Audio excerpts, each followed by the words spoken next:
1961. By, quote, intent, unquote, Buss understands conscious intent, but Buss is not totally unreceptive to the psychoanalytic approach. Quote, if anger is not the drive for aggression, is it fruitful to regard it as a drive? The position adopted here is that it is not fruitful, unquote. A. H. Buss, 1961. Note L. Berkowitz. Such outstanding behaviorist psychologists as A. H. Buss and L. Berkowitz are much more sensitive to the phenomenon of man's feelings than Skinner is, but Skinner's basic principle of man's feeling that the deed, not the doer, is an object for scientific observation holds true in the position too. They thereby do not give proper weight to the fundamental findings of Freud, that the psychical forces determining behavior, the largely unconscious character of the forces are, quote, awareness, unquote, insight, and a factor for bringing the changes in the energy charge, the direction of these forces.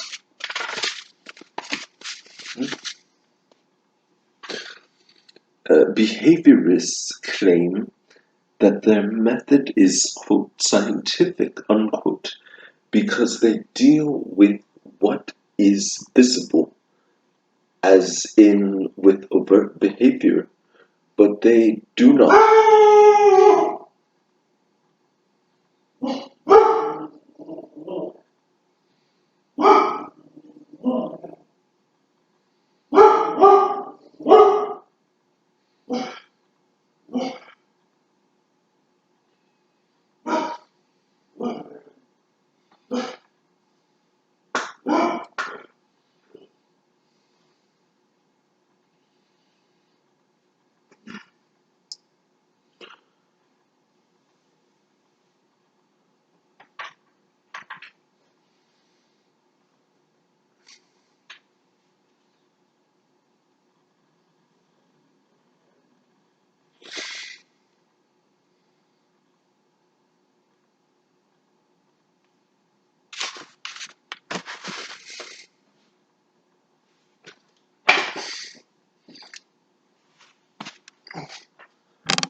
A simple example demonstrates this.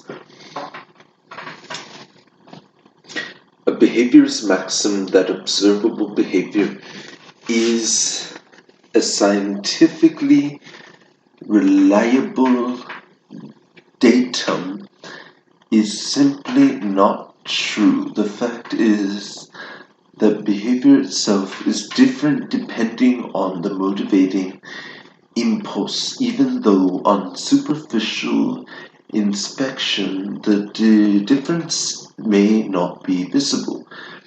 A simple example demonstrates this. Each of two fathers with different character structures spanks his son because he believes that the child needs this kind of punishment for the sake of his healthy development. The fathers behave in what seems to be an identical manner.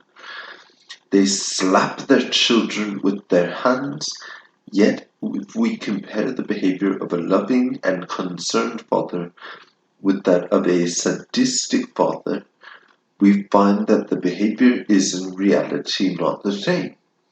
Their way of holding the child and of talking to the child before and after the punishment, their facial expression make the behavior of one quite different from that of the other. Example, bad, or I'm sorry. Uh-huh. Yeah, so the facial expressions, correspondingly, the children's reaction to the respective behaviors differ. The one child senses the destructive or sadistic quality of punishment. The other has no reason to doubt his father's love. All the more so because the single instance of the father's behavior is only one among innumerable behaviors the child has experienced before and which have formed his picture of his father and his reaction to him. The fact that both fathers are the conviction that they are punishing the child for his own good makes hardly any difference, except that this moralistic conviction may obliterate such inhibitions as the sadistic father may otherwise have. On the other hand, if the sadistic father never beats his goat, perhaps because he is afraid of the wife or because he is against his progressive ideas of education, his non-violent behavior will produce the same reaction because his eyes convey to the child the same sadistic impulse that his hands would do in beating him, because children are generally more sensitive than adults. They respond to the father's impulse and not to an isolated bit of behavior. Or let us take another example. We see a man who shouts and has a red face. We describe his behavior as, quote, being angry, unquote.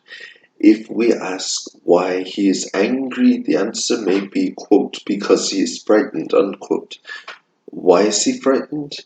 Because he suffers from a deep sense of impotence. Why is this so? Because he has never dissolved the ties to mother and is emotionally still a little child. This sequence is, of course, not the only possible one. Each of these answers is, quote, true. The difference between them lies in that they refer to ever deeper and usually less conscious levels of experience. The deeper the level to which the answer refers, the more relevant it is for the understanding of his behavior.